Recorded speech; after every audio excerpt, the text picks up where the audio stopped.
is how do you make that shift? How do you shift from the wanting and then go into the deciding? And what does deciding actually look like?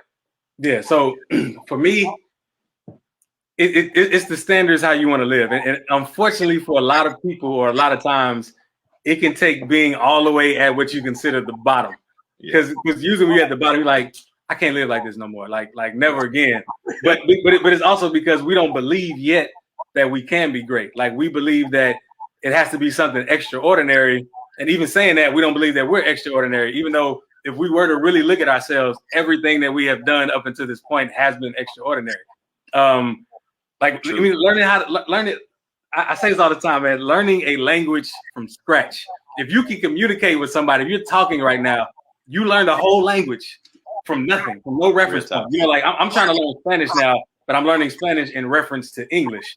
Like I learned English in reference to nothing. So many people did, and just like that's extraordinary. You know what I mean?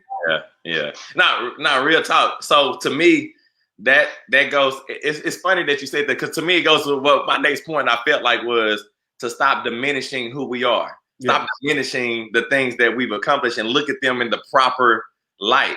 Because if you can start really realizing what you've already accomplished, deciding to do the next thing becomes a lot easier.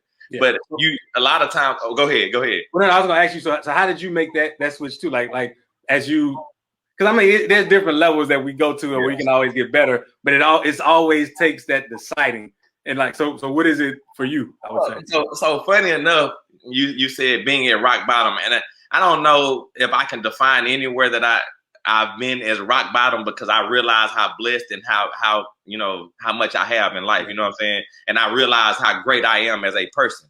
But I think that it really came.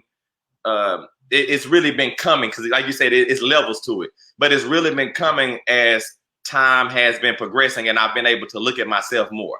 See, for me, I one day turned around and I looked at myself, like for real. And then since that day, I have never some things about myself that I do. I don't listen to the radio when I'm in the car, and I've been like that for 8 years, 9 years.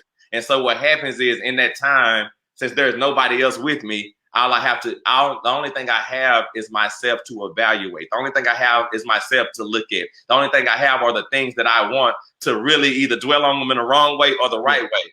But I made a decision when I said that I was perfect, that I was not going to dwell on things in the wrong way.